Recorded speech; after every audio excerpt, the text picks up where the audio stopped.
ধর্ম যার যার উৎসব সবার। কথাটা এত সুন্দর, যদি এটা সত্য হয় তাহলে কুরবানির সময় ওদিকে ডাকবো গরুর ঠ্যাংটা ধরবি আয়। কথাটা বুঝতে পারেন? কথা বলে কুরবানিটা আমাদের উৎসব না? উৎসব না আমাদের উৎসব। তাহলে কুরবানির সময় ওদিকে ডাক গরুর ঠ্যাংটা পুরো ধর, একটু হেল্প হবে, তাহলে তো বেঁচে যায়। সেটার বেলায় তখন ডিএম বাবু আমাদিকে দেখে বলছে, আপনার ডিএম এর অফিসে মিটিং হচ্ছে, স্যার আপনারা বার্তা দিবেন কেউ যেন কেউ কি কষ্ট না দেয়, এটা সম্প্রীতির দেশ, সবাই নিজের নিজের ধর্ম পালন করবে।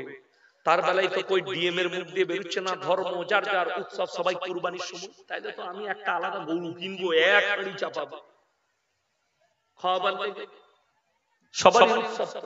এরা আমাদেরকে প্রশ্ন করছে মৌলবীদিকে, হুজুর পুজোর প্রসাদ খাওয়া যাবে কি? নাউজুবিল্লাহ। প্রশ্নটা করাটাই তো পাপ। কারা করছে? কিছু হারামখোর আছে আমাদের সমাজে, যারা জীবনটা হারামের উপরে অতিবাহিত করে, যারা এই ধরনের পাপ কাজগুলো করে।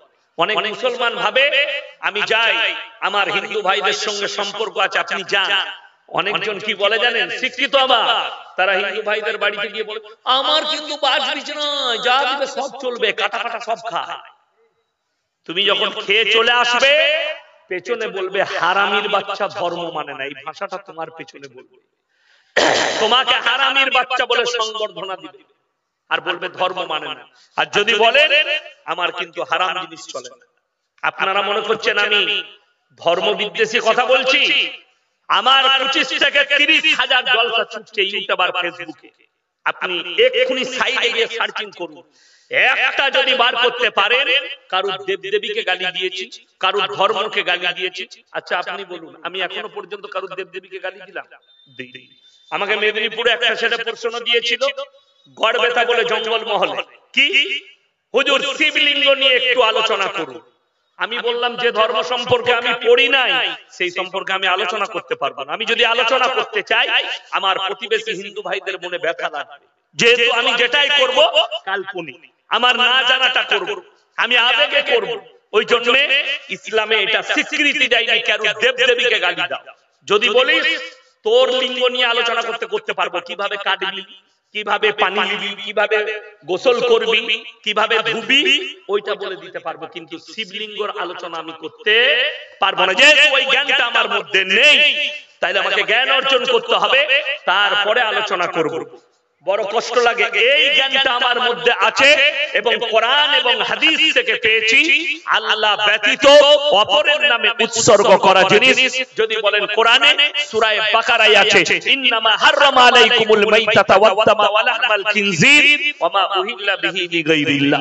প্রবাহিত রক্ত, মরা জন্তুর মাংস, শুয়োরের মাংস, আল্লাহ ব্যতীত অপরের নামে উৎসর্গিত জিনিস তোমাদের জন্য হারাম করা হলো। আরো একটু আগে চলুন। হযরত ইব্রাহিম আলাইহিস সালাতু ওয়াস সালামের বাপের তিনটে কাজ ছিল, এক মূর্তি তৈরি করা, মূর্তি বিক্রি করা আর মূর্তির উপাসনা করা, তিনটে কাজ। ইব্রাহিম নবী, কোরআনে আছে হে আমার নবী তুমি পৃথিবীর মানুষকে শোনাও, ওয়াজকুর ফিল কিতাবি ইব্রাহিম ইন্নাহু কানা সিদ্দিকান নাবিয়্যা। ইব্রাহিম হচ্ছে আমার একজন সত্যবাদী নবী, তার কথা তুমি মানুষের কাছে প্রকাশ করো। ইব্রাহিম নবী নিজের আব্বা জানকে দাওয়াত দিলেন, ইজ ক্বালা লি আবিহি ইয়া আবাতি লিমা তা'বুদু মা লা ইয়াসমাউ ওয়া লা ইউসিরু ওয়া লা ইউগনি আনকা শাইয়্যা। হে আমার আব্বা জান, আপনি কার উপাসনা করছেন যে হাত পা নাড়তে পারেন, কথা বলতে পারেন, নিজস্ব কোনো ক্ষমতা নেই? এটা শয়তানের রাস্তা, এটাকে ছাড়ুন আর আমার আল্লাহর রাস্তা ইখতিয়ার করুন। আমাকে নবী বলে বিশ্বাস করুন, আমার আল্লাহকে বিশ্বাস করুন। ইব্রাহিম নবীর আব্বাজি দুনিয়া ছাড়ার পরে আল্লাহ ইব্রাহিম নবীকেও নিষেধ করেছেন, কোরআনে আছে তুমি তোমার বাপের জন্য দোয়া করতে পাবে না যে আল্লাহর দুশমন, যে আল্লাহর নবীর দুশমন, আল্লাহর দ্বীনের দুশমন, তার জন্য হে আমার ইব্রাহিম তুমি দোয়া করতে পাবে না। আপনি কি দোয়া করবেন? যে যুবকরা মনে করছেন শাহরুখকে ভালোবাসি, সালমানকে ভালোবাসি, একটা দোয়া করবেন, আল্লাহ এদের তাকদীরে হিদায়াত রাখা থাকলে আল্লাহ তুমি হিদায়াত দান করো। জোরে বলুন আল্লাহুম্মা আমিন। আমি বেঈমান কাফেরের জন্য এই দোয়া করি, আল্লাহ তুমি এদের তাকদীরে হিদায়াত লিখে দিলে, তুমি হিদায়াত প্রাপ্ত করো। আল্লাহ চাইলে হিদায়াত দিবে। যদি মরে যায় এই অবস্থায়, তার লাগি আর দোয়া করা যাবে না মুশরিক হয়ে মরে যাওয়ার কারণে। এইটা মাথায় রাখতে হবে আপনাকে। মুসলমানের সেন্স অন্য জায়গায়। আমরা কে বললো? আপনাদের কি মনে হয় যে আমাদের মতো মৌলভী সাহেবের সঙ্গে কোনো হিন্দু ভাইয়ের সম্পর্ক নাই? আমার গ্রামটা ছোটখাটো নয়, একটাই গ্রামে 5000 বসতির গ্রাম, 5000 বসতি আছে, সব মুসলিম। 35 ঘর দাস আছে, দাস। লকডাউন হয়েছিল না হয়নি? লকডাউনে মানুষের কষ্ট গেছে। তো আমার তরফ থেকে কিছু ত্রাণ বিলি করা হয়েছে গরিবদের কাছে। তো ওই ত্রাণ গুলো যখন বিলি করার লিস্ট বানানো হলো, আমি বললাম সর্বপ্রথম ওই দাসদের 20 জন যে গরিব আছে তাদের নামটা আগে লিস্ট করো। আমার গাড়িতে ম্যানেজার বসে আছে, জিজ্ঞেস করে আসো সেই 20টা বাড়ি দাস এবং 15টা বাড়ি বাগদি, এদের আগে লিস্ট করা হয়েছে, এদের বাড়িতে আগে পৌঁছেছে। কিন্তু তা বলে এটা নয় যে তাদের কাছে ত্রাণ পৌঁছালাম। কেন পৌঁছালাম? নবীজি সাল্লাল্লাহু আলাইহি সাল্লাম বলেছেন, তোমার বাড়ির পাশে কে বসবাস করে দেখো না, দলিত হোক, আদিবাসী হোক, হিন্দু হোক, মুসলিম হোক, খ্রিস্টান হোক, সে যদি ক্ষুধার্ত হয় খাবার দাও, বস্ত্রহীন হলে বস্ত্র দাও, বিপদে পড়লে পাশে দাঁড়াও। তা বলে তার মনসা পুজো হবে বাগদিদের আর আমাকে দাওয়াত দিবে আর আমি গিয়ে ফিতে কাটবো? তাদের হিম্মত নাই ইয়াসিনকে দাওয়াত দিই। সব ঠিক আছে, সব ঠিক আছে। আমার বোম্বেতে আমার ভাইরা ভাই আছে, বিরাট কারখানা। আমি আমার এলাকায় আমার গ্রামের মানুষের একটা হোটেল আছে, বড় হোটেল, স্টার হোটেল, হাইওয়ের উপর, বিরাট হোটেল। তো আমি ওখানে পেরিয়ে গেলে রাতের বেলায় বাড়ি ঢোকার আগে ওখানে এক কাপ চা খাই। তো একটা ছেলে পাশের গ্রামে, দলিতদের ছেলে, লোহারদের, ছেলেটা বিএ পাস, রোজ আমাকে চা দেয়। তো আমি বললাম, এ কত বেতন পাস? বললে 1500 টাকা পাই। আমি বললাম, তোর চলে? বলে, স্যার একটা ভালো কাজ দেখে দেন না। আমি বললাম, বোম্বে যাবি, 15000 বেতন পাবি। বলে, স্যার আপনি পাঠালে চলে যাও। আমি আমার ভাইরা ভাইকে বললাম, এই ছেলেটাকে লাও। বললে, স্যার আমার বাবা অসুস্থ, আমার বোনের বিয়ে আছে। আমি বললাম, 1-2 বছর থেকে এসো, সব কমপ্লিট হয়ে যাবে। তো তাকে পাঠিয়ে দিলাম। তো আমার ভাইরা ভাই টাকা পাঠাতো আমার অ্যাকাউন্টে, আমি তার বাড়িতে একবার দিতে গেলাম 30-40 হাজার টাকা। তো তার মা বাবা ছুটাছুটি করছে আমাকে দেখে, কি বুঝলেন? তো গিলাসে, প্লাস্টিকের গিলাসে শরবত নিয়ে এলো। যদিও আমি শরবত খাই না, কিন্তু আমি খেলাম। কেন জানো? তারা এটা না ভাবে আমরা দলিত বলে আমাদের বাড়িতে মোল্লা খেলো না, আমার পায়ে প্রণাম করতে আসছিল। তারা আমার বাপের বয়সী। তাদেরকে আমি দুটো শিক্ষা দিলাম। আমি বললাম, ইসলাম এত সুন্দর, আল্লাহ কারু ছাড়া, আল্লাহ ছাড়া কারুর সামনে পার্সোনাল প্রপার্টি নামানো যাবে। আমাদের সমাজে অনেক গুটকা করকে ফেসবুকে লাইভে দেখতে পাবেন, মুরিদান দিকে বলছে সিজদা কর পায়ের কাছে, নাউজুবিল্লাহ বলে। এদের কাছ থেকে সমাজকে দূরে থাকা দরকার। আমি তাদেরকে শিক্ষা দিলাম। তো তার বাবাটা আমাকে জিজ্ঞেস করছে, স্যার সত্যিকারই আপনাদের সমাজে এটা আছে? আমরা একদম ইসলামে আছে, আল্লাহ ছাড়া কারোর সামনে মাথা নত করতে নেই। বলে, বাবাকে আপনারা কিভাবে সম্মান দেন? আমি দিল থেকে সম্মান দিই, বাবাকে অন্তর থেকে সম্মান দিই। বাবার কপালে চুমু খাওয়া যাবে, অসুবিধা নেই। বাবার হাতে চুমু খাওয়া যাবে, অসুবিধা নেই। কিন্তু এই মাথা নামানো যাবে না, পায়ের কাছে পায়ে সালাম করা যাবে না, হারাম, শরীয়ত সম্মত। এটা মাথায় রাখতে হবে। সে এই শিক্ষাটা পেল আমার কাছ থেকে। তো আপনাদের কি মনে হয় তার প্রতি যদি বিদ্বেষ থাকতো? আমরা আমার হিস্ট্রিটা শুনেলে বাই ক্যামেরা বলছি, তারাও আমার কথা শুনবে। আমার সেই গ্রামে আমার একটা ভাইয়ের বিয়ে পর্যন্ত দিয়েছি, বাই ক্যামেরা আমার এলাকার লোক শুনবে। আমি বাস্তব সত্য কথা বলে গেলাম। আমার গ্রামে যারা দাস আছে তারাও আমার বক্তব্য শুনে। আমার যারা ক্লাস ফ্রেন্ড, অনেক হিন্দু ভাই আমার বক্তব্য শুনে। আমি এটা মিথ্যা বানানো বলি, কিন্তু কারো হিম্মত হবে না যে তার অনুষ্ঠানে আমাকে যোগদান করতে বলবে। আমার একটাই উত্তর হবে, আল্লাহ ছাড়া কারোর সামনে মাথা ঝুঁকানো যাবে না, এটা শিরকের কাজ। ওই জায়গায় আমার ইয়াসিনের যোগদান করা যাবে না।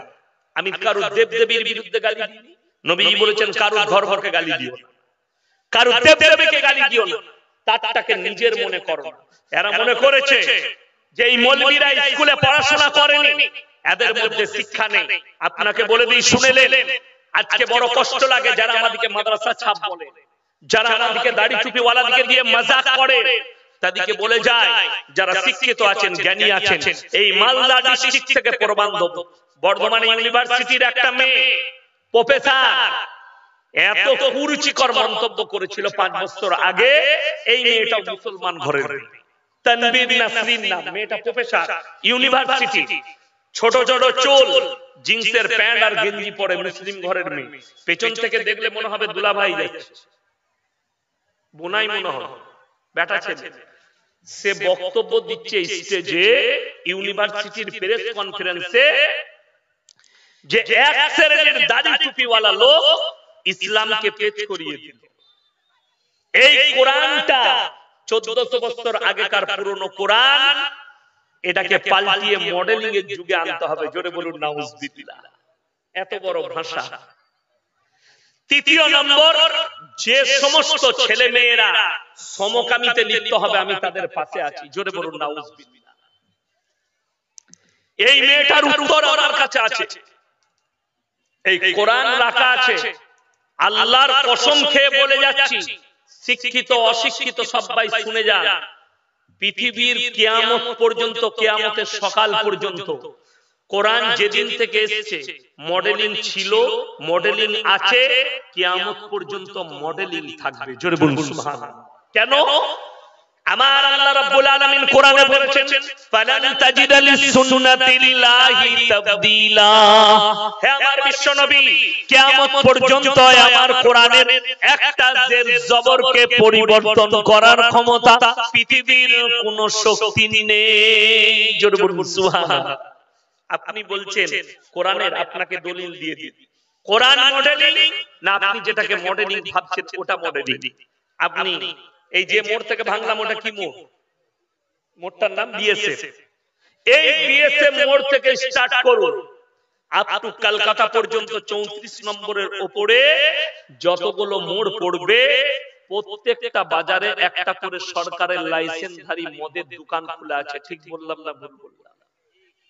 সরকারের লাইসেন্স দেওয়া। এরা বলছে লাইসেন্স দিয়ে রেখেছি, মদ পান করার জীবনটা নষ্ট কর। এটা হচ্ছে মডেলিং এর যুগ।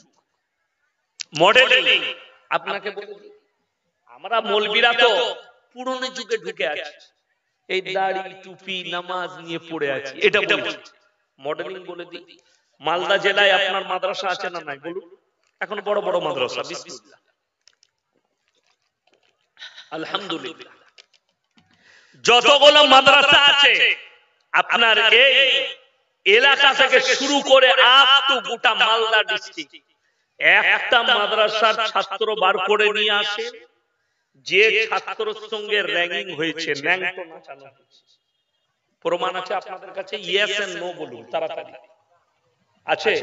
না, র্যাগিং হয়নি। শুনেলেন? যারা বলছেন আমাদেরকে মাদ্রাসা ছাপ, মডেলিং এর যুগটা বলে দিই, আমি বলিনি, আমাকে দোষারোপ করবেন না।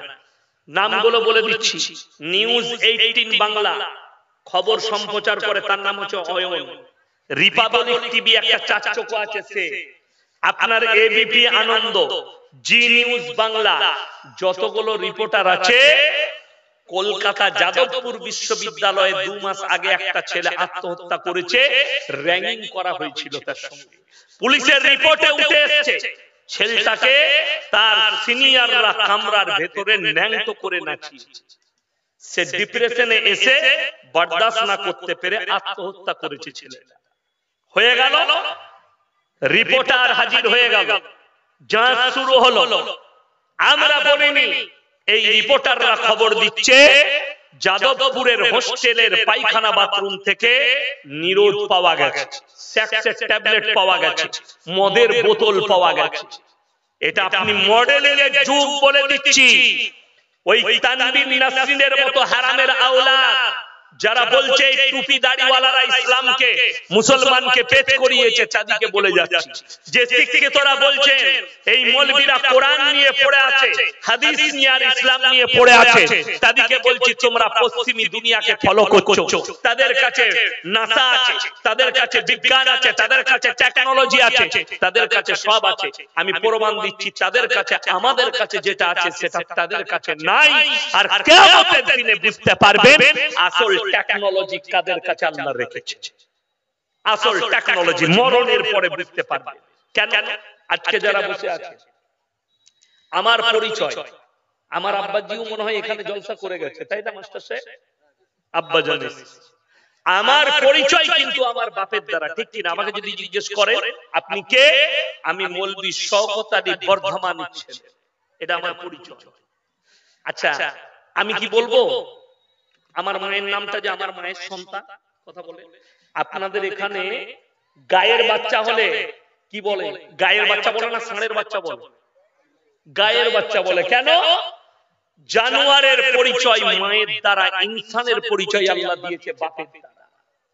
একটা পালে যখন গরু চড়ে, চড়ে না চড়ে না, 100টা গরু আছে, 2-3টে ষাঁড় আছে, ওই 3টে ষাঁড় সবাই কি জিনা করে, করে না করে? প্রত্যেকটা গায়ের সঙ্গে জিনা করে। এটা আল্লাহ তাদের সিস্টেম করেছে যে একটা গায়ের সঙ্গে 3টে ষাঁড় জিনা করবে। কিন্তু ভেবে দেখুন আল্লাহ তাদের পরিচয় দিয়েছে মায়ের দ্বারা। কুকুরের বাচ্চা হলে বলে এটা ওই কুকুরের বাচ্চা, তার বাপকে কেন? একটা কুকুরের সঙ্গে 100টা কুকুর জিনা করে। কার বাচ্চাটা সে আল্লাহই জানে, ঠিক কিনা? কোন কুকুরটার বাচ্চা আল্লাহই জানে। খালি তার মায়ের পরিচয় America, London, Britain, Japan, German, Russia, Australia, উত্তর কোরিয়া, দক্ষিণ কোরিয়া, চাইনা, যতগুলো বেঈমান কাফেরদের দেশ আছে তাদের পার্লামেন্টে পাস হয়েছে। এরপর থেকে সমাজের বুকে মায়ের পরিচয়ে ছেলেরা বাঁচতে পাবে। তার মানে আমভাবে জিনা কর, যার সঙ্গে পারবি তার সঙ্গে জিনা করার বাচ্চাদের তোর পরিচয়ে বাঁচবে। তার মানে তাদের মধ্যে আর জানোয়ারের মধ্যে কোনো ফারাক রইল না। আর আল্লাহ তাআলা ইনসান আর জানোয়ারের ফারাক করেছে। ফারাক যেটা দিয়েছে সেটা হচ্ছে তাদের পরিচয় মায়ের দ্বারা, আর ইনসানের পরিচয় বাপের দ্বারা। জোরে বলুন না সুবহানাল্লাহ। এর থেকে আর কত খুললাম খুল্লা বুঝাবো। আমি গুদা বাংলায় বয়ান করি। যারা চাষিবাসী স্কুলে মুখ দেখেনি, আল্লাহর রহমতে 13 দিনে আমার বয়ানটা প্রবেশ করে যায়। আমি ওইভাবেই বয়ান করি। আমি গুদা বাংলায় কথা বলছি আপনাদের সামনে। ব্রেনে ঢুকিয়ে এলেন এরা হচ্ছে পশ্চিমী দুনিয়া, যাদেরকে টেকনোলজি বলছেন। আর আল্লাহর কসম করে বলছি, এই মাদ্রাসা ছাপ যাদেরকে দেখছেন, এই টুপি দাড়িওয়ালা যাদেরকে দেখছেন, আমরা তোমাদেরকে টেকনোলজি দিতে পারবো না, আমরা তোমাদেরকে ইঞ্জিনিয়ার দিতে পারবো না। আমরা তোমাদেরকে যেটা দিতে পারবো, শোনো, আমাদের মাদ্রাসায় চোরটাকে এনে দাও, আমরা মৌলবি করে তোমার হাতে তুলে দেবো। ডাকাত যে ছেলেটা গাছে আম পাড়ে বেড়ায়, যে ছেলেটা ভাতের হাঁড়িতে ঢেলা মারে, তাকে আমাদের হাতে তুলে দাও, আমরা তোমাদের কাছে মুহাদ্দিস করে দেব, মুকাররির করে দেব। যে ইয়াসিন আপনাদের সামনে বসে আছে, আমার লাইফ স্টাইল শুনলে অবাক হয়ে যাবে। গুজরাটে গেলে আমি যে মাদ্রাসায় পড়েছি, আমার কি লাইফ স্টাইল ছিল। আমার যিনি প্রধান শিক্ষক কারি ইসমাইল বিসমিল্লাহ এখনো আমাকে ভুলেনি। এই গঙ্গার মতো নদীতে রাত 12টায় মাছ ধরতে নামতাম, রাত 2টোর পরে লোকে জাল দিয়ে যেত, জালের মাছ তুলে নিয়ে পালিয়ে আসতাম। এই ছিল আমার লাইফ স্টাইল। শুধু তাই নয়, স্কুলে যখন পড়তাম, খেলা চলছে, একটা মেয়ের কাপড়ে আগুন ধরিয়ে দিয়ে দেয়াল টপকিয়ে পালিয়ে এসেছিলাম আর স্কুল যাই। আমার হেডমাস্টার বলেছিল এটা মার্ডারার তৈরি হবে, এটা ডাকাত হবে। কিন্তু আমি যখন ফারেক হওয়ার পরে আমার প্রধান শিক্ষকের গ্রামে জলসা করতে গেলাম, স্যার নিচে আমি উপরে, আমি বললাম স্যার আপনি আমার পাশে আসুন। 2 ঘন্টা বয়ান করলাম। স্যার আমাকে বুকে জড়িয়ে কি বলল জানেন? যেটা পৃথিবীর কোন প্রতিষ্ঠানে তৈরি হবে না, সেটা মাদ্রাসায় তৈরি হবে। জোরে বলুন সুবহানাল্লাহ। এই মাদ্রাসা ওয়ালারা আলেমদের হাতে তুলে দেন। যাদবপুর বিশ্ববিদ্যালয় নয়, যতগুলো বিশ্ববিদ্যালয় আছে, যাদের ছেলেরা হোস্টেলে থাকে, যাদের মেয়েরা হোস্টেলে থাকে, তারা সাবধানী অবলম্বন করুন। হয় আপনার ছেলে সমকামিতে লিপ্ত হবে, যদি দিনদার না হয়, তা না হয় আপনার ছেলে ব্যভিচারে লিপ্ত হবে, গাঁজা মদে লিপ্ত হবে। যদি বলেন প্রমাণ নেব, আমার গাড়িতে চাপাবো। কাল আমার 24 পরগনায় জলসা আছে, উত্তর 24 পরগনা বনগা এলাকা। বিকেলে 3টেই বের হবো, কাল 8টা থেকে টাইম আছে আমার। আমি দেখিয়ে দেবো প্রমাণ। কলকাতা নিউ টাউন হয়ে আসবো, নিউ টাউনে ঢোকার আগে রাস্তার সাইডে কিছু হোটেল আছে যেগুলো রাত্রেতে খোলা হয়। সেখানে আমভাবে কলেজ ইউনিভার্সিটির ছেলে মেয়েরা কিভাবে সিগারেট খাচ্ছে, কিভাবে মদ পান করছে, আপনারা অবাক হবে। সেখানে আপনারও সন্তান আছে, আমাদেরও সন্তান আছে, সেখানে ওই সন্তানও আছে, এই সন্তানও আছে। কষ্টের বিষয়। কলকাতা থেকে কোলাঘাট যেতে গেলে, দীঘা যেতে গেলে শেরে পাঞ্জাব বলে একটা হোটেল আছে। আমি ওখানে দাঁড়িয়ে, চা খুব ভালো পাওয়া যায়, মাঝে মাঝে চা খাই। সেখানে যদি দেখেন কলেজ ইউনিভার্সিটির ছেলেদের আমভাবে সিগারেট খাওয়া, মেয়েরা যেভাবে আপনার আমার ঘরের মেয়েরা সিগারেট খাচ্ছে। কলকাতায় প্রশাসন বাবুরা যাদবপুর বিশ্ববিদ্যালয়ের হোস্টেলে ক্যামেরা ফিট করতে গেছে, আন্দোলন করেছে ক্যামেরা লাগানো যাবে না। কেন? ক্যামেরা লাগালে এরা জিনা করতে পাবে, এরা মদ খেতে পাবে না, এরা ব্যভিচার করতে পাবে না, তাই ক্যামেরা লাগাতে পাবে না। নাউজুবিল্লাহ। আর আপনি বলছেন আমরা মাদ্রাসা ছাপ। এই ছেলেগুলোই ওরা তসলিমা নাসরিনের মতন। ওই জন্য আমি ইয়াসিন বলে যাচ্ছি, আপনার সন্তানকে দ্বীনি শিক্ষা অবশ্যই দিবেন। জোরে বলুন ইনশাআল্লাহ। ডাক্তার করুন, মাস্টার করুন, উকিল করুন, ম্যাজিস্ট্রেট করুন, কিন্তু দ্বীনি শিক্ষা দেন। তাতে কোনো মাদ্রাসাই হোক। সকালবেলায় আমার মাদ্রাসায় 100টা গ্রামের ছাত্র আসে, সকালবেলায় এসে তারা পড়ে চলে যায়। যাদের সকালে টিউশন নাই তারা সকালে ফজরে পড়ে আসে, যাদের বিকালে টিউশন নাই তারা জোহরের পরে আসে। স্কুল থেকে এসে মাদ্রাসায় আসে, 1 ঘন্টা সময় দেয়। কেন? তাতে করে তাদের ব্রেনে ইসলামের কালচারটা আসবে। বড় কষ্টের বিষয় তো এটাই। আপনি যেটাকে সভ্যতা মনে করছেন, আল্লাহর কসম সভ্যতা নয়, ওটা অসভ্যতাকে আপনি সভ্যতা মনে করছেন। তাদেরকে ওটা স্ট্যান্ডার্ডই, আপনাদের স্ট্যান্ডার্ডই বলে দিই। যারা এখানে চাষিবাসী লোক আছেন, যারা রাতের বেলায় এসার পরে খানা খেয়ে বিবির গলায় হাত রেখে ঘুমাতে পান, তারা আল্লাহর শুকর আদায় করবে যে সারা রাত বিবির গলায় হাত রেখে ফজর পর্যন্ত ঘুমালাম। চোখের পানি ফেলাবেন ফজরের নামাজে, আল্লাহ তোমার কৃপা। না হলে মনে করছেন যারা কলকাতা বোম্বাইয়ে বাস করছে, রাতের বেলায় মদ খেয়ে 12টায় ঘর ঢুকে স্বামী শুয়ে আছে সোফাতে, বউ শুয়ে আছে কুকুরের সাথে। মুসলমানের কথা বলছে, আমার বর্ধমান জেলায় বাম মরে গেছে, চোখে পানি নাই। বাম মরে গেছে, চোখে পানি নেই। ও বাম মরে গেছে, জানাজা পড়লো, মাটি দিয়ে দিল। কিছুদিন পরে তার বাড়ির একটা কুকুর মরে গেল। বউ ছেলে ফেলে এমন কাঁদছে, মনে হচ্ছে ওর মা মরেছে। এটা আমি গল্প বলিনি, আমি বানানো ঘটনা বলিনি, এটা বাস্তব বলছি। তার ঘরের কর্মচারী বলছে যে হুজুর, তার ঘরের কুকুরটা মরে যাওয়াতে মা বিটি স্বামী এত কান্না কাঁদছে, তার বাপ মরে যাওয়াতে, মা মরে যাওয়াতে অত কাঁদে। ভেবে দেখতে তো এরা কোন শিক্ষিত? এদিকে জানোয়ারের পর্যায়ে যাবেন না শিক্ষিত, ওটা আপনার উপরে ফেলে দিলাম। শুধু একটা দলিল দিলাম, কোরআনে আছে তোমাদের জন্য মদ স্পর্শ করা হারাম। যে সমস্ত যুবকরা মদ খান তাদেরকে আমি বড় জোর অনুরোধ করে যাচ্ছি, তোমরা তোমার স্ত্রীর কষ্টটা জানো না। যারা বিড়ি খায়, বিড়ি খেলে মুখ দিয়ে সেন বেরোয় না গন্ধ বেরোয়? কথা বলে গন্ধ বেরোয়। আপনি জানেন আমাদের অনেক সময় সুন্নত শিখানো হয়, পায়খানা ঘরের ভেতরে কথা বলতে নেই, পায়খানা ঘরের ভেতরে খেতে নেই। আর আমাদের দেশের কিছু লোক আছে সকালবেলায় বিড়ি না খেলে তাদের হাগায় হয় না, পায়খানা ঘরের ভেতরে। ঠিক বললাম না ভুল বললাম? বাস্তব বলছি। আচ্ছা আপনি দেখুন, পেঁয়াজ খেয়ে মসজিদে যেতে আছে, কথা বলেন কেন? কেন? পেঁয়াজটা কি হারাম? না, পেঁয়াজের যে গ্যাসটা তোমার পাশের যে মুসল্লি আছে সে যেন কষ্ট না পায়।